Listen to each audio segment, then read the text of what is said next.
ESPN's annual top 10 list of each position across the NFL, voted on by executive scouts. Breaking Mike, news. I don't know where he spoke to. I don't know. Zach Jackson just tweeted this. He said Deshaun Watson did not directly answer when asked if he has full clearance for camp next week. He's holding his high school camp today. Okay, so that must be it. But he said he's been throwing, quote, every day and feels good about his shoulder, his rehab, and his mindset ahead of training camp. But as Zach said, he did not directly answer if he'd be fully cleared. Watson said he's thrown with Amari Cooper this summer, talks to Cooper almost every day, but Watson went the no comment route on anything related to Cooper's contract status. Interesting. Yeah. Interesting. You know All right, why. as I was saying, ESPN's continuing its list. They're releasing daily position groups, which is voted on by executives, scouts, and coaches. And then today's position group was off-ball linebackers, and JOK made his debut on the list. He's not in the top 5, though. The top 5 went like this. Fred Warner went number 1, followed up by Roquan Smith of the Ravens, Matt Milano of the Bills. New Steelers linebacker Patrick Queen was 4th. Chiefs linebacker Nick Bolton was 5th. JOK came in at number 6 on the list. Tremaine Edmonds of the Bears at 7. Demario Davis, 8 to the Saints. Former Brown, Dre Greenlaw, the 49ers linebacker, was number 9. And I don't know how to pronounce his name, and I apologize, but the very prolific tackling machine from Jacksonville, That boy be getting like 200 a year. Alukan. Pick him up every year in Dynasty. I mean, that's really impressive because look at some of those guys he's ahead of. Yeah. I mean, those are some really great linebackers. And some other guys who got honorable mention votes: C.J. Mosley, Levante David, Logan Wilson, Bobby Wagner, T.J. Edwards, and Quincy Williams. Yeah, it's pretty impressive. The JOK has not been on this list before, so not only did he crack going from no votes to the top 10, he totally skipped any honorable mention votes. Yeah, I mean, he went from unplayable to the top 10, basically. No, excuse me. He went from a guy that would be quote-unquote cut. That should be cut, said the best Browns linebacker in the last 20 years, to quote Jackson. I cut him. What did Nick Bolton, who does he play for? Chiefs. Oh, okay. Not really. And I think, for my money, I think JOK better than Patrick Queen. For my money, I was going to say I think he better than – let me see that top 5 again. Is he better than Demario Davis? Yeah. Yeah. Based on 1 year. What he was doing last year was ridiculous. This is a new wave. These dudes – I'll be showing stuff to Tyvis, right? Yeah. I'll be like, Tyvis, what the heck is this new kind? Man, these linebackers, this dude is just playing basketball out there. He has he just be like, he doesn't have to engage with you. He's just he's not. He's just running around people. He's making not tackles. doing. He's not doing what traditional linebackers do. Go ahead. Tyvis, what do you think offensive teams are going to do to adjust to facing him this year? Is there something they can do? So he's one of those, like I was about to tell you, he's not a traditional linebacker where he does hat and hands, extend, throw people to the side. Right, he can't play that He way. don't do that. Yeah. He goes underneath or he goes around. Right. So if you're going to go up against a guy like that, then if he's going to go underneath blocks and try to use his speed, first of all, football one-on-one, you ain't supposed to do that. Ever. If you ever go underneath a block, you better make the play. You got cut off. You backdoor. Don't you backdoor that play? Don't you ever do that. But he was very successful in doing it. So what you would do to a guy like that is that you would have to hit quick hitting plays outside, knowing that he's going to go underneath. You would have to pitch it outside and know that he's going to go underneath and use the speed to just out-leverage him. Right. That's the only way you're going to do it. But what he was doing last year with foot faking guys, getting skinny, dipping, ripping, and getting underneath these out there like Allen Iverson. It was like ridiculous to see. Like, I was like, man, I don't know how you it's hard for these tackles or these guards to get a hand on him because he's so quick and so smooth around it. So that's why I say the Browns need to athletically wise, there was nobody making better plays than what he was doing last year. Let me ask you this, guys, real quick, and Steve will take Social News Desk full here. But Brad Stainbrook, who has covered the Browns, he tweeted this out this morning. I just want to read it. He says, Browns and linebacker JOK have been in talks regarding a contract extension for, quote, some time now, but the sides are struggling to see, quote, eye to eye on a number figure. The hope is talks move in a positive direction before the start of the season. Per a league source, Schefter and Mary Kay, and no one else has kind of reported on that specifically yet, but I want to give credit to Brad for at least putting this out there. And for the sake of what I'm going to ask next, let's just assume this is the actuality of the situation here. He was just ranked the 6th best off-ball linebacker in the NFL by the 32 teams, coaches, executives, scouts, guys who know the position better than at least we can evaluate it. Yeah.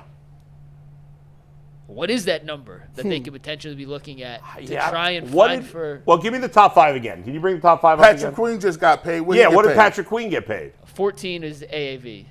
14 per. I mean, I think it's somewhere around there, right? Now, Patrick Queen's done it longer.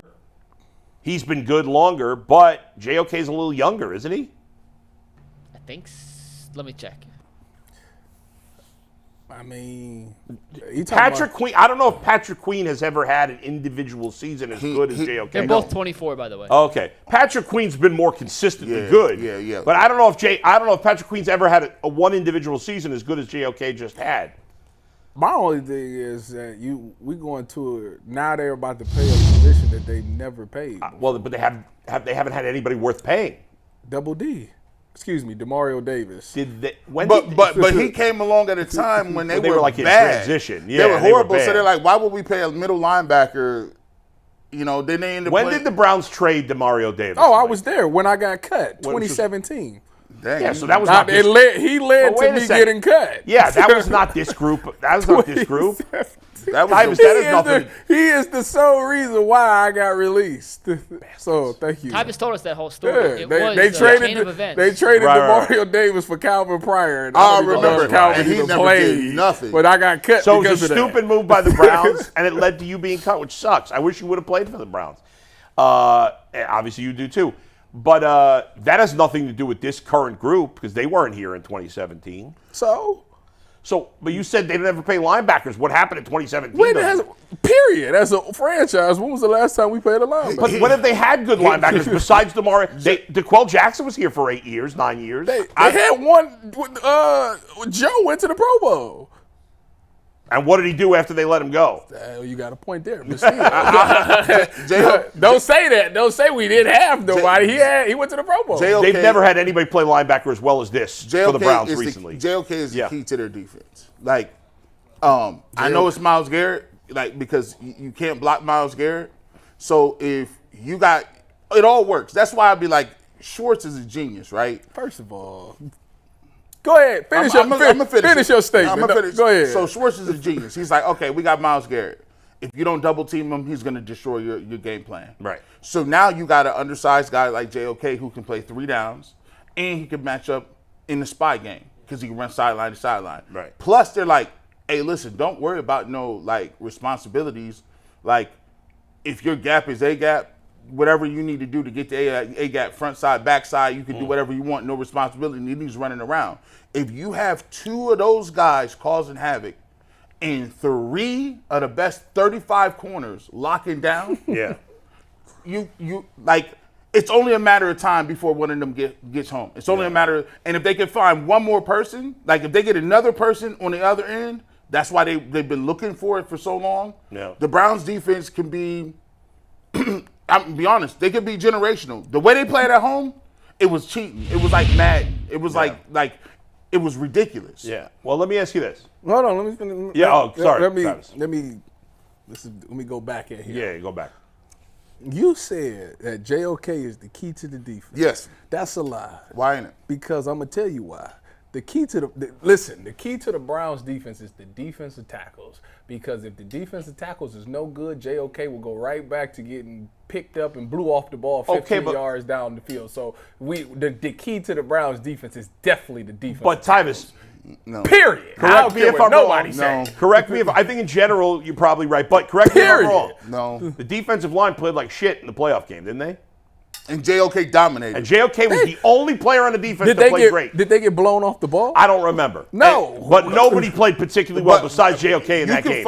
Isn't that true? You can find a couple dudes not to get blown off the ball. The reason you can. We did just 2 years ago. Dalvin, So why couldn't we do it 2 years ago? Because you didn't get linebackers, nor did you not get. He was there. And guess what? didn't play the same way he played the year before.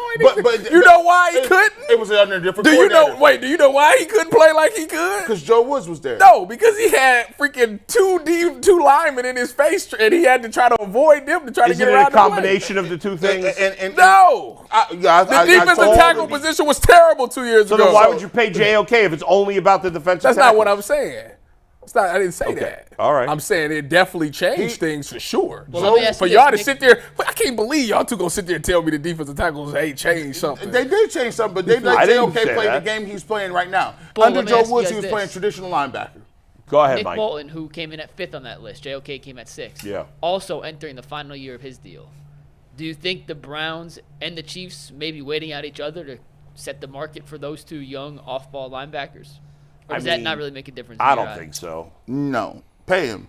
I mean, what do you got to pay him? You pay him 4 years, $60 million? Whatever. Yeah, Patrick Queen got 3 years for 41, so right around the 14 million. Man, 4 years, $60 million. Give him 4 years, $60 million. You got to give him, you got to, because he's a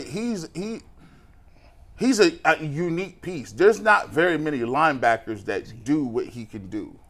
The problem is that they're trying to figure out right now. Every time there's a time that you got to pay somebody, the question is, is it him or is it the scheme?